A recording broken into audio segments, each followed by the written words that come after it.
So I just want to talk about some grip issues and some alignment issues in the wrist that we see that are pretty common that can lead to some bad movements. Now, these don't necessarily always lead to bad movements, but if you are creating or seeing bad movements in a hitter, a lot of times how they're gripping the handle or the alignment of their wrists can play a part in creating some bad movements.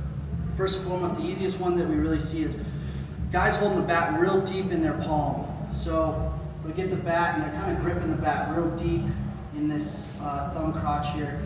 What can happen a lot of times is there can be a tendency for them to want to push this way because the top hand is real deep in the palm and they want to push the barrel forward.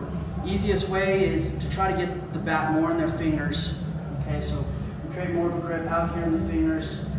That way they've got an easier chance of turning the barrel rearward and getting the barrel whipping through the zone. We also like to use these pro hitters, so these little thumb guards that you see a lot of big league guys use. Just goes on your top hand and the bat kind of rests against that thumb guard there and it allows us to get the bat more into the fingers. The other thing that we see a lot is this diagonal grip, where it's kind of like this, almost like a golf grip, where the fingers are kind of holding the bat real diagonal this way. What we'll see with a lot of guys is when they get loaded, the barrel will be kind of open and it'll be real casted. So in order for us to create whip and create good loaded positions and deep tight barrel turn, we want to have more of a square grip. So when we get into this position in our load, we want to be a little bit square. Again, if we've got this diagonal grip, we'll see the barrel cast out this way. Once we launch, we create this real long, slow move instead of having the opportunity to whip the barrel through the zone. So we want this hand to kind of work this way, and we want the barrel with the palm up on the top hand to be able to whip through the zone this way. If the hand is already open, okay, if the hand's already open this way, we don't have a chance to create that whip. All right, just a long, casted, pulled swing.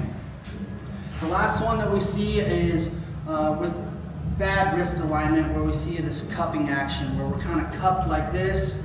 Again, it makes it real tough to turn the barrel rearward. It also makes it real tough through the zone to stay through the ball, so there's a tendency to want to roll over. The other thing that you'll see is in order to create whip, the hitter has to drive the elbow underneath this way. That's the only way that they can create any kind of whip.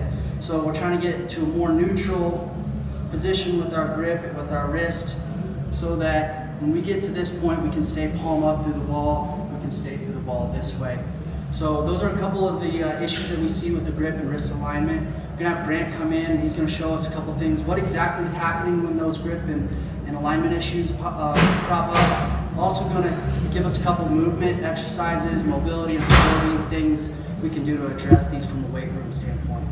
Alright, so to feed off of what Chris was saying as far as the grips, quick issue is going to be, taking on a cross ball. We need to make sure that we're breaking up the soft tissue.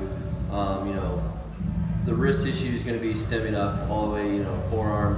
A main issue maybe up in the shoulder, dealing with the scap. The first thing we can kind of do is breaking up, our extensor muscles here, doing it manually, just with our hands.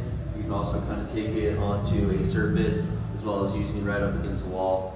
Same thing with our flexors.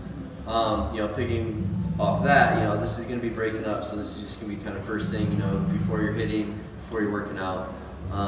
Next one I'm going to get down on the ground and then show actually a loaded exercise that we can actually do to kind of gain more range of motion through our wrist. So this guy is going to be kind of sitting here, loading down into our wrist, and then kind of sitting back, gaining flexion into our wrist here, as well as kind of load it, sit back, and then get that flexion. Kind of just changing the directions with our hands, going here, working on that extension through our wrist this way, driving our hands into the ground. Then you can also kind of brace with one arm, go here, rock forward, and that way we're just going to kind of manually get more range of motion through our wrist. Obviously it's going to take a little time. This is kind of working on the forearm aspect. Another issue would be down the road, or another video would be looking at is there an issue with the scap movement? Is there more shoulder issue that's causing this not to move properly, and it's going to go distally down to your wrist. So That's kind of the wrist, mobilization manually through a lacrosse ball. All right, so, we kind of went over extension, flexion. So, the next one's going to be radial deviation as well as ulnar deviation.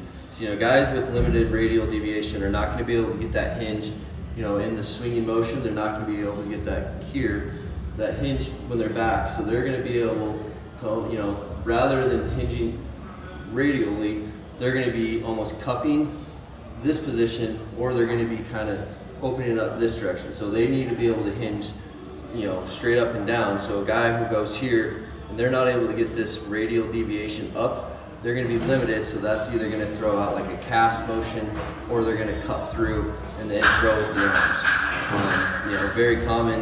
Obviously we got to work, forearms up into our scapular shoulder region as well. But again, throwing the lacrosse ball in here, getting range of motion through our wrist, even doing kind of manual manipulation up and down, as well as radial and ulnar deviation as well, is going to help with that mobility through the wrist.